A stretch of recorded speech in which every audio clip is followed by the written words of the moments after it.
करोड़ों लोगों के लिए एक सुरक्षा कवच बना हुआ था, एक ढाल बनी हुई थी, उसको जानबूझकर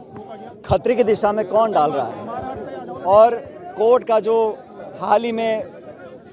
वक्तव्य आया है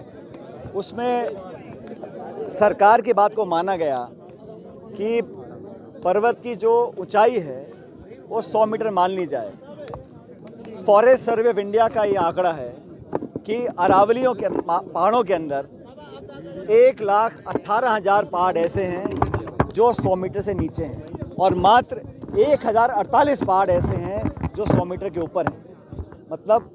90% से ज़्यादा जो अरावली का क्षेत्र है वो परिभाषा से बाहर हो जाएगा, वो सुरक्षित हो जाएगा। अब सरकार बोल रही है कि हम बिना परमिशन के इजाज़त नहीं देंगे। इस प्रकार के बैंड पिछले 20 साल से अरावली में लगे हुए हैं, हरियाणा दिल्ली में लगे हुए हैं, लेकिन जो अवैध खनन हो रहा है, जो सरकार की नाक के नीचे अवैध खनन आज भी जारी है, उसको रोकने की सरकार क्या कर रही है? आने वाली पीढ़ियों का भविष्य अंधकार में डालना चाहते हैं। इतना प्रदूषण देश के अंदर है और जो रेगिस्तान का फैलाव है राजस्थान में वो रुका हुआ है अरावली पर्वतमाला की वजह से। अगर वो कुछ सालों के बाद नष्ट हो जाएगा तो दिल्ली तक रेगिस्तान पहुंच सकता है। चाहे वायु प्रदूषण हो, ग्राउंड वाटर हो, इकोलॉजी हो, बायोडाइवर्सिटी हो,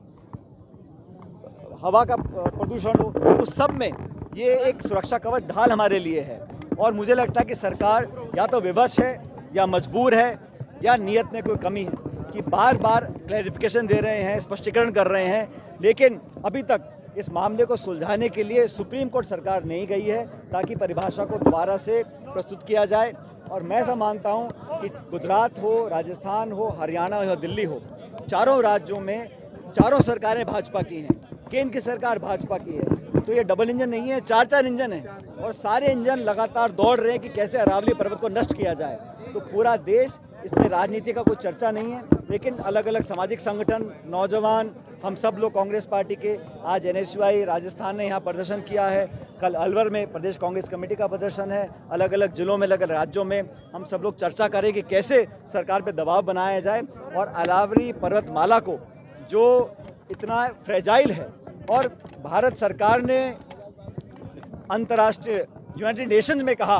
कि अरावली पर्वत से हमारा ग्राउंड वाटर रिचार्ज होता है, हमें खेती के लिए पानी मिलता है, मानसून हमारा बेहतर रहता है,